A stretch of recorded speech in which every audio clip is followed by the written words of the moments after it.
So I've used Apple products for a pretty long time, and it's pretty fair to say that they've made some poor decisions in the past when it comes to their products, including making the trash can Mac Pro, moving the lightning port to the bottom of their Magic Mouse, or not using USB-C on their phones for an inexcusable amount of time. But I think that I've found what I personally believe is the worst Apple product ever made. And apparently they agree with me, because when they put USB-C on the new iPhones, they discontinued it, and a device I actually kind of liked. But we're not talking about the MagSafe Duo, we're talking about the other MagSafe device. This is the MagSafe battery pack, and I want to talk about why it is the worst product that Apple has ever made. Now, over the past few years, my opinions on battery cases versus battery banks has kind of shifted. Back when the iPhone X first came out and we had wireless charging on the iPhone and this new design, I would usually go for the battery case, especially the Apple ones, because it used Lightning, where everybody else at the time was using micro USB for their battery cases. It connected directly to the phone with a Lightning port in the case, and you didn't lose your wireless charging functionality. It was generally just a good case. But as the years went on, and especially after Apple introduced MagSafe, they got rid of the battery case options, presumably because they wanted to keep the MagSafe functionality directly through the phone and not have to build it into a case. So instead, we got this, which takes advantage of the MagSafe functionality, but that's really where the positives end. See, the idea with this is that it takes advantage of MagSafe by using the MagSafe alignment rings to connect to your phone, and it does what the MagSafe charger that you would plug into the wall does. It lines the coils up perfectly, it gives you an efficient charge, in theory, and you end up with a device that you can detach from your phone when you don't want to use it, and attach it when you need a charge. The problem is that Apple made it detachable, whereas with the cases that they used to make, it was always on your phone. And when people have a device that can be detached from their phone, well, they're gonna wanna detach it. And I know that makes sense because, well, yeah, obviously this is just gonna be something that I can slap on my phone when the battery's dead. But with the cases that they used to make, the idea was that it was a sort of second stack of batteries. It would keep the phone charged through the day and easily let you drain it to zero before you needed to get onto the phone battery. And at that point, you're probably into day 2. With this though, that's not how people treated it. They treated it as a top-up device. And this is where problem number 1 arises. Because like I said, when you make an accessory that can be removed from your phone, especially a battery bank, people are gonna wanna have it removed from their phone unless they absolutely need it. Think about a battery bank. If you don't play Pokemon Go, you're probably not running around with a battery bank always connected to your phone. You're gonna have it in a backpack or a bag, and you're only gonna pull it out when you need to charge your phone. That's how I use my battery bank, and that's how people tend to want to use these. Whereas with the cases, it was always there. And so when you plug this in or connect it to the back of your phone, you run into the fact that it's not enough to charge your phone fully. This was designed in the same way that the old battery cases were designed, which is that you leave it on your device and it keeps the battery up at about 91%. Doesn't go above 91%, but it leaves it at about 91%, and it just depletes this battery through the day, charging into your phone. And then once this is depleted, you can detach it and continue using your phone. But because you can detach it, people want to use it to top the phone up. And actually, something interesting that Quinn from Snazzy Labs talks about in his video about this is that even though the numbers for this show that you should be able to charge your phone to a certain amount or fully charge it or whatever, it doesn't actually go to that percentage because the math doesn't matter when you're losing some of that power to wireless charging inefficiencies. And that right there is just another reason why I like the battery case accessory over the MagSafe accessory, because yeah, wirelessly charging something is inefficient. It's convenient, but it's inefficient. And so yeah, you could wirelessly charge the battery case and it was inefficient going from the wall to the case, but when you actually had the case charging the phone, that was just copper to copper because there was a lightning port in the case connecting your phone directly to the battery. So 100% of the battery made it 100% of the way to the phone. There was no loss on wirelessly charging inefficiencies like you get with this. I'm not going to deep dive into this like Quinn did because he was talking about watt hours and the difference between what you were getting and the output and all that stuff. I'm not diving that deep. All I care about is whether or not I'm getting the full battery capacity or if some of it's getting lost along the way. And because this thing gets warm and it's going through a wireless coil set, yeah, you're not getting 100% of the battery because there are inefficiencies to wirelessly charging.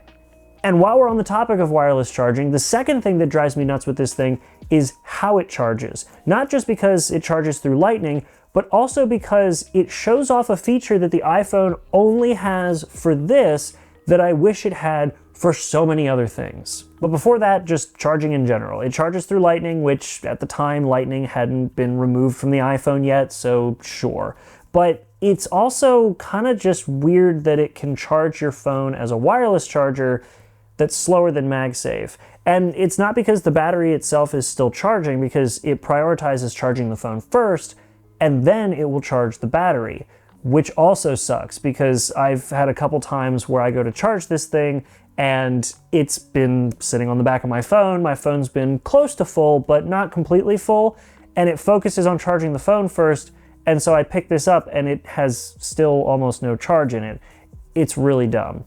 And it's not just the iPhone that charges slow on this thing. Because this is a MagSafe accessory, I've used the MagSafe case for the AirPods Pros and put them on here and plugged this into the wall, and they charge slow too, and they don't need a lot of power to charge. So I don't know if this thing just sucks when it comes to being a wireless charging pad, but yeah, it's really slow. I guess maybe because it's meant to trickle charge your phone throughout the day and it's not meant to just dump the charge in, which goes back to what we were saying earlier about when this is on your phone all the time, it's not convenient, and because it's detachable, people just want to use it when they need it.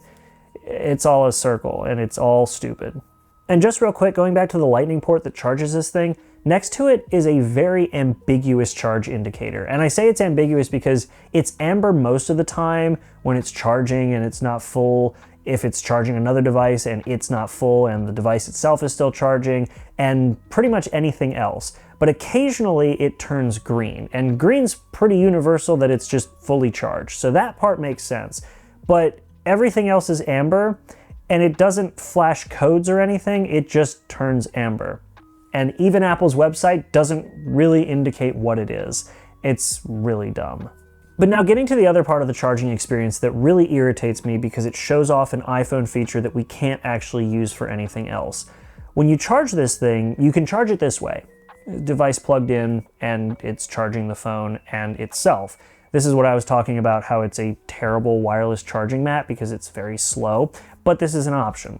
The other option is that you can plug your phone directly in like this and it will charge the phone, and then the phone will actually trickle charge the battery, which means your iPhone actually supports wireless power sharing, which is a feature that I have fallen in love with on my Google Pixel 6 Pro, and I wish that Apple would implement. And well, they have implemented it. You can use it on one accessory that you can no longer buy that was absolutely terrible. And just in case you don't know what wireless power sharing is, it's where you can use the coils in your phone as a wireless charger for other accessories like headphones or a watch, things like that. Android's had it for a really long time. I've loved using it for the headphones that I have paired to my work phone, my Google Pixel 6. It's just a cool feature, and I wish that Apple would implement it in anything other than this. So yeah, that really pissed me off when I found that out, and that alone probably would have made me consider this the worst device, but it's the third thing that just kind of makes it all into one big sandwich of awful. And no, it's not the build quality, because the build quality on this is actually pretty solid. It's a nice hard plastic shell on the outside, so it's not too bad to hold. It actually hides dirt really well, despite the fact that they only made it in white, and it not being a soft touch material actually kind of helped in terms of just overall durability. And on the inside is what I assume is the same kind of material they used for the silicone cases. And I say that because just like the silicone cases, it doesn't sit on a flat surface very well. Now for the silicone cases, yeah, that's just kind of irritating when you put it down on a table and it sort of moves slightly, but yet it still grips your pocket and pulls dirt out with it. That's irritating. But when your phone is a glossy, flat surface and it's smooth, and you're using a material that doesn't hold to a smooth, glossy surface very well, well, you can see how that's a problem. But because Apple is Apple, this is pretty much what you'd expect in terms of design. There's a lot of little attentions to detail, like the flush mount for the charger, or the fact that when you put it on the back of the phone, the Apple logo sits directly over the Apple logo on the phone. Or if you have a Mini, it sits perfectly edge to edge on the Mini. But then things that you and I know don't work, like the fact that the silicone cases kind of suck for flat surfaces and they grip in your pocket and they're not great for that. Apple overlooks that because this material is premium feeling and it looks good, or it feels good, or just feels premium. So that's where we run into issues. And funnily enough, if you have a bigger phone like I do, or I guess even a smaller phone, but I know for me with the bigger phone, if you use the side of this as the grip and you go to press a button on the phone, you can literally push it off your phone. It doesn't hold well on the bare phone because, well, that's obviously a flat, glossy surface. It doesn't hold well on leather because leather is kind of smooth and it'll set eventually, but it takes forever and most people don't leave them on their phone for that long. And it doesn't sit on fine woven, which doesn't matter for me because I hate it anyway. You can check it out over there. I talked about why I don't like fine woven. But the only case that it seems to sit well on is the silicone cases. You know, the one that uses what I assume is the same material. I wonder why. And just like the MagSafe wallet, if you're not careful, this will pop off when you go to put it in your pocket. I have big guy pockets and it still does that. I am so sorry for the ladies out there with all your small pockets that barely exist. Yeah, this is not it, and it's not gonna work in your pockets, 100% guaranteed. It barely works in mine. So then what we're left with as a result of all these decisions that Apple made for this product is a device that doesn't sit on the phone very well. It's detachable, but yet Apple intends for you to use it like the cases that you never took off. It doesn't charge some of their products to 100%, and sometimes doesn't even charge the products that normally would go to 100% by the numbers because you have wireless charging inefficiencies. It sucks as a wireless charger for pretty much anything MagSafe, which is wild considering it's a MagSafe device. It also has a feature that only works for it, but is something that other devices have had for a long time and is something I would love to see with the power sharing function.